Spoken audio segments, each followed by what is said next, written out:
नमस्कार, आप देख रहे हैं सुप्रभात न्यूज एमपी और मैं हूं आपके साथ महक कपूर। आइए नजर डालते हैं 25 फटाफट बड़ी खबरों की ओर। इससे पहले न्यूज को कहां से देख रहे हैं आप हमें कमेंट करके जरूर बताएं। एमपी वालों की हो गई मौज। भोपाल से इन 3 रूटों पर चलेगी वंदे भारत मेट्रो। देश की सबसे लोकप्रिय ट्रेन वंदे भारत के चाहने वालों के लिए खुशखबरी है। भारतीय रेल 200 किलोमीटर की रेंज में पड़ने वाले अहम स्टेशनों के बीच वंदे भारत मेट्रो सर्विस शुरू करने जा रहा है। ऐसा बताया जा रहा है कि नई दिल्ली से आगरा के बीच वंदे भारत मेट्रो सर्विस शुरू की जाएगी। ठीक वैसे ही मध्य प्रदेश की राजधानी भोपाल से 200 किलोमीटर की रेंज में पड़ने वाले स्टेशनों के लिए वंदे भारत मेट्रो ट्रेन को शुरू किया जाएगा। रिपोर्ट्स की माने तो भोपाल से बैतूल, सागर, शाजापुर के लिए इस वंदे भारत मेट्रो सेवा की शुरुआत की जाएगी। मध्य प्रदेश के इन किसानों को मिलेगा दोगुना मुआवजा। 600 करोड़ बांटेगा एनएचएआई। मध्य प्रदेश के इंदौर में 6 लेन का इंदौर वेस्टर्न बाईपास बनाए जाने की योजना है। इस बाईपास को बनाने के लिए सरकार के पास सिर्फ 30 हेक्टेयर जमीन है, जबकि 64 किलोमीटर लंबे इस बाईपास को बनाने के लिए 600 हेक्टेयर जमीन की जरूरत है। इसके लिए जमीन चिन्हित कर ली गई है। इस जमीन के मालिक किसानों को राष्ट्रीय राजमार्ग प्राधिकरण की तरफ से 600 करोड़ रुपए का मुआवजा दिया जाएगा। एनएचएआई की तरफ से ये बाईपास के लिए चिन्हित की गई जमीन की कीमत का दोगुना पैसा दिया जाएगा। बिजली कंपनी ने शुरू किए कॉल सेंटर। 24 घंटे होगा शिकायतों का निराकरण। विद्युत संबंधी किसी भी समस्या के निराकरण के लिए शहरवासी अब 24 घंटे शिकायत दर्ज करा सकेंगे। विद्युत वितरण कंपनी ने उपभोक्ता की समस्याओं का त्वरित निराकरण करने के लिए जोन कार्यालयों पर कॉल सेंटर की स्थापना की। बता दें, भीषण गर्मी में लोग बिजली गुल होने से ज्यादा शिकायतों का निराकरण नहीं होने से परेशान थे। लोगों की समस्या को देखते हुए कंपनी ने कॉल सेंटर स्थापित किए हैं। पूर्व शहर संभाग के कार्यपालन यंत्री जयेंद्र ठाकुर ने बताया, उपभोक्ताओं की समस्या का निराकरण बिजली कंपनी की प्राथमिकता है। इंदौर के ट्रैफिक पुलिस कर्मियों को वेडिंग एनिवर्सरी पर मिलेगी छुट्टी। यातायात प्रबंधन अपने कर्मियों को प्रोत्साहन करने के लिए नए प्रयोग कर रहा है। पिछले दिनों पुलिस कर्मियों को जन्मदिन पर अवकाश देने की योजना शुरू की गई थी। अब इन्हें वैवाहिक वर्षगांठ पर भी अवकाश देने की घोषणा की गई। यातायात प्रबंधन डीसीपी अरविंद तिवारी ने बताया कि शहर में करीब 715 यातायात कर्मी है। प्रतिदिन के हिसाब से 1 या 2 लोगों का अवकाश होगा। इसके लिए डेटा इकट्ठा किया जाएगा। जल्द ही ये योजना शुरू की जाएगी। इसमें कर्मी अपने परिवार के साथ वर्षगांठ मना पाएंगे। डीएवीवी के यूजी और पीजी कोर्स में ट्यूशन फीस 8 से 10 फीस बढ़ाने का प्रस्ताव। 2024-25 सत्र से देवी अहिल्या विश्वविद्यालय अपनी अध्ययनशालाओं से संचालित पाठ्यक्रम की फीस बढ़ा सकते हैं, जिसमें स्नातक, स्नातकोत्तर व इंटीग्रेटेड कोर्स शामिल हैं। इस संबंध में अगले सप्ताह फीस समिति की बैठक होगी। उसमें कितने प्रतिशत फीस वृद्धि होनी है, इस बारे में सदस्य मंथन करेंगे। वैसे अधिकांश अध्ययनशालाओं ने 8 से 10% ट्यूशन फीस बढ़ाने की प्रस्ताव रखा गया। अधिकारी के मुताबिक बैठक के सुझाव व सिफारिशों को कार्य परिषद में रखा जाएगा, जो जून में प्रस्तावित की गई हैं। आचार संहिता समाप्त होते ही निगम के बेड़े में शामिल होंगे 61 नए वाहन। नगर निगम के अधिकारियों ने स्वच्छ सर्वेक्षण 2024 की तैयारियां शुरू कर दी हैं। वर्तमान में निगम के पास सीमित मात्रा में संसाधन उपलब्ध हैं। डोर टू डोर कचरा कलेक्शन के लिए लगभग 223 टिपर वाहन मौजूद हैं, लेकिन इनमें से ज्यादातर वाहन डीजल से चलते हैं। अब आचार संहिता समाप्त होने के बाद निगम के बेड़े में 61 नए वाहन शामिल होंगे। इसमें स्मार्ट सिटी कॉर्पोरेशन के बजट से 25 सीएनजी, 25 इलेक्ट्रिक टिपर और 1 रिफ्यूजर कॉम्पैक्टर खरीद कर नगर निगम को सौंप जाएगा। इसके लिए टेंडर प्रक्रिया पूरी हो चुकी है, लेकिन आचार संहिता लागू होने के कारण कंपनी को कार्यादेश जारी नहीं किया गया। वहीं नगर निगम द्वारा स्वयं 5 करोड़ रुपए के बजट से 10 नई रोड स्वीपिंग मशीन खरीदी जाएगी। अब 1 और 2 जून को जबलपुर से पनवेल के बीच चलेगी गरीब रथ। यात्रियों की सुविधाओं की अनदेखी करते हुए ट्रेनों को रद्द करने का सिलसिला जारी है। इस बीच जबलपुर से मुंबई तक जाने वाली गरीब रथ को 1 और 2 जून को रद्द करने का निर्णय लिया गया था। अब इस ट्रेन को फिर बहाल कर दिया गया है। दरअसल रेल प्रशासन द्वारा मध्य रेल में छत्रपति शिवाजी महाराज टर्मिनस से अधोसंरचना निर्माण कार्य के चलते गरीब रथ एक्सप्रेस दोनों दिशाओं में एक ट्रिप के लिए निरस्त करने का निर्णय लिया गया था। यात्रियों की सुविधा के मद्देनजर अब जबलपुर सीएसटी जबलपुर गरीब रथ एक्सप्रेस की सेवा बहाल करेगी। 6 साल में दोगुनी हुई एमपी पहुंचने वाले पर्यटकों की संख्या। देश विदेश से मध्य प्रदेश पहुंचने वाले पर्यटकों की संख्या पिछले 6 सालों में दोगुनी हो गई। कोरोना काल में पर्यटन में तेजी से गिरावट हुई थी, लेकिन वर्ष 2023 में एक बार फिर जबरदस्त तेजी आई है और 11 करोड़ से भी ज्यादा पर्यटकों के पहुंचने का रिकॉर्ड प्रदेश ने बनाया। मध्य प्रदेश राज्य पर्यटन विकास निगम के स्थापना दिवस के एक दिन पहले गुरुवार को पर्यटन विभाग द्वारा आंकड़े जारी किए गए। जारी डेटा के अनुसार साल जनवरी 2023 से दिसंबर 2023 तक प्रदेश में 11 करोड़ 21 लाख पर्यटक पहुंचे, जिनमें विदेशी पर्यटकों की संख्या 1,83,000 रही।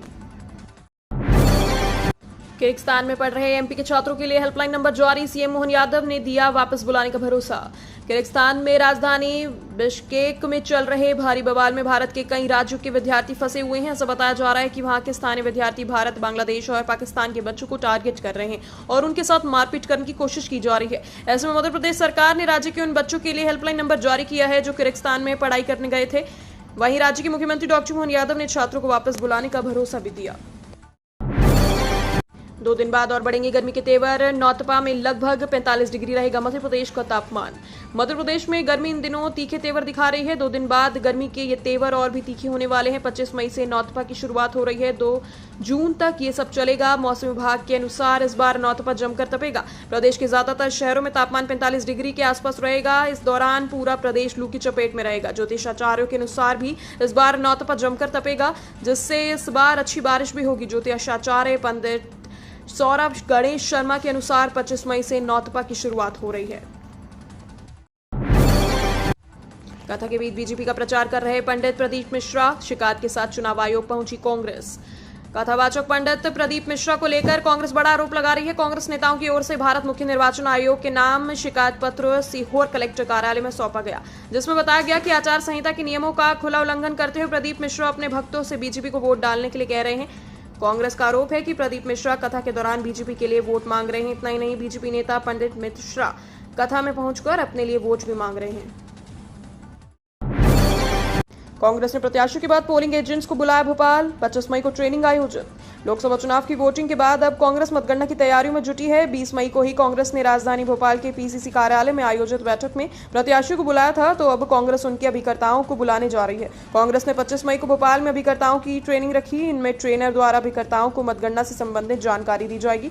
मध्य प्रदेश कांग्रेस ने चुनाव आयोग कार्य विभाग के प्रभारी जेपी धनोपिया के अनुसार 20 मई को आयोजित कांग्रेस की बैठक के दौरान यह निर्णय लिया गया था कि मतगणना को लेकर एजेंट्स को ट्रेनिंग दी जाएगी।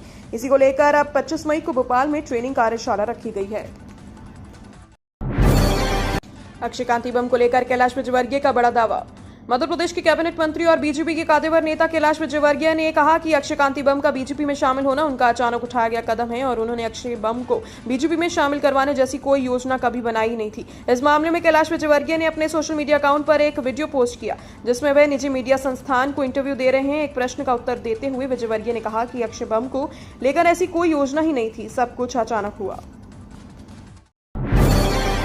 भोपाल में मतगणना के लिए 700 अधिकारी कर्मचारियों को किया जाएगा प्रशिक्षित।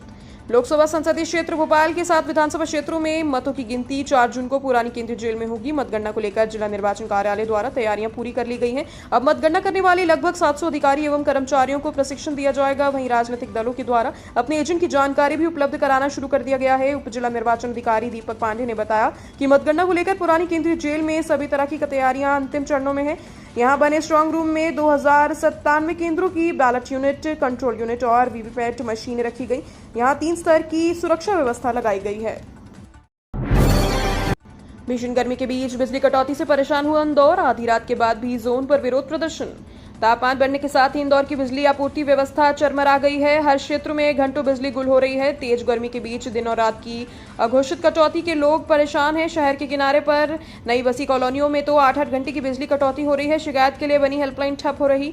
अधिकारियों के फोन नहीं उठाए जा रहे हैं। परेशान लोग आधी रात के बाद तक जोन का घेराव कर रहे हैं। भीड़ से बचने के लिए बिजली इंजीनियर जोन के दरवाजे पर ताला लगाकर भाग रहे हैं।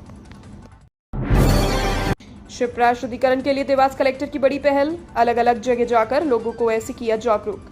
मध्य प्रदेश की शिप्रा नदी के शुद्धिकरण को लेकर अब देवास जिले में भी कलेक्टर ऋषभ गुप्ता द्वारा जन जागरूकता अभियान चलाया जा रहा है। इस कड़ी में कलेक्टर ने आला अधिकारियों के साथ अलग अलग गांव का निरीक्षण किया और लोगों को शिप्रा शुद्धिकरण के प्रति जागरूक किया। शिप्रा शुद्धिकरण के लिए एक नया प्लान बनाया गया है, जिसमें पंचायत स्तर पर दल गठित किए गए, जिसके अलावा अतिक्रमण हटाने और प्लांटेशन करने का भी नया प्लान तैयार किया जा रहा है। उल्लेखनीय है कि सिंगास्त महापर्व पर जिस शिप्रा नदी में लाखों साधु संतों का स्नान होता है, वह देवास जिले से होकर उज्जैन पहुंचती है।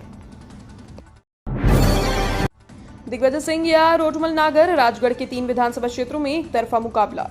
देश में लोकसभा चुनाव के 4 चरणों में मध्य प्रदेश की सभी 29 सीटों पर मतदान हो गए हैं। अब जनप्रतिनिधियों सहित आम जनता को परिणाम का इंतजार है। 4 जून को देश भर के साथ प्रदेश की भी सभी 29 लोकसभा सीटों के परिणाम आएंगे। परिणाम में अब महज 12 दिन का ही समय शेष है। परिणाम की तारीखें जैसे जैसे नजदीक आती जा रही हैं, वैसे वैसे सियासी गलियारों में जीत हार को लेकर चर्चा हो रही है। ऐसी ही चर्चा प्रदेश की हॉट सीट राजगढ़ संसदीय सीट को लेकर हो रही है। इस सीट पर कांग्रेस से पूर्व सीएम दिग्विजय सिंह चुनावी मैदान में है, जबकि बीजेपी ने रोटमल नागर को अपना प्रत्याशी बनाया है। मध्य प्रदेश में बीजेपी को मिलेगी कितनी सीटें, प्रशांत किशोर ने किया बड़ा दावा। मध्य प्रदेश की 29 लोकसभा सीटों पर पहले 4 चरणों में चुनाव संपन्न हो चुके हैं। अब इंतजार है 4 जून का, जब बीजेपी, कांग्रेस समेत सभी दलों और निर्दलीय उम्मीदवारों की किस्मत का ऐलान होने वाला है। इस दिन ईवीएम और बैलेट बॉक्स खुलेंगे और जनता के मत का फैसला होगा। एक और बीजेपी 400 पार का नारा लगा रही है, तो दूसरी ओर विपक्षी दलों का दावा है कि बीजेपी के प्रति जनता में गुस्सा है और वे इंडिया गठबंधन का साथ देंगे। इस बीच जनस्वराज के अध्यक्ष और चुनावी रणनीतिकार प्रशांत किशोर ने मध्य प्रदेश में बीजेपी की सीटों को लेकर बड़ा दावा किया। वर्ल्ड क्लास रानी कमलापति स्टेशन में लिफ्ट एस्केलेटर बंद, भारी भरकम सामान लेकर सीढ़ी चढ़ रहे यात्री। राजधानी भोपाल का विश्व स्तरीय स्टेशन कहा जाने वाले रानी कमलापति में यात्रियों की परेशानी बढ़ गई है। यहाँ के 5 नंबर प्लेटफॉर्म की लिफ्ट एस्केलेटर खराब है, जिससे लोगों को भारी सामान लेकर भी 2 मंजिल की सीढ़ियां चढ़कर 1 नंबर की तरफ आना पड़ रहा है। गौरतलब है कि यह स्टेशन सुविधाओं के मामले में लगातार फिसड्डी साबित हो रहा है। यात्रियों को यहाँ पर मूलभूत सुविधा भी नहीं मिल पा रही है। बता दें कि स्टेशन को भविष्य की जरूरतों के लिहाज से डिजाइन किया गया है। इंदौर के बीआरटीएस की बस लेन 3 जगह ब्रिज के कारण ब्रेक। इंदौर के बीआरटीएस की पहचान देश के सबसे अच्छे बस ट्रांजिट सिस्टमों में है। 10 साल पहले ये इंदौर में शुरू हुआ, लेकिन 11.5 किलोमीटर लंबे बीआरटीएस की बस लेन की लंबाई आधा किलोमीटर कम हो गई। दरअसल ब्रिज निर्माण के कारण 3 जगह बस रेलिंग उखाड़ दी गई। 2 दिन पहले सत्यसाई चौराहे पर रेलिंग उखाड़ दी गई। कुछ माह बाद इंदौर में 6 किलोमीटर लंबा एलिवेटेड ब्रिज बनाना है। इसके लिए बस लेन कुछ जगह तोड़ी जा सकती है। जगह जगह बस लेन टूटने से इस प्रोजेक्ट पर अब सवालिया निशान लगने लगे हैं।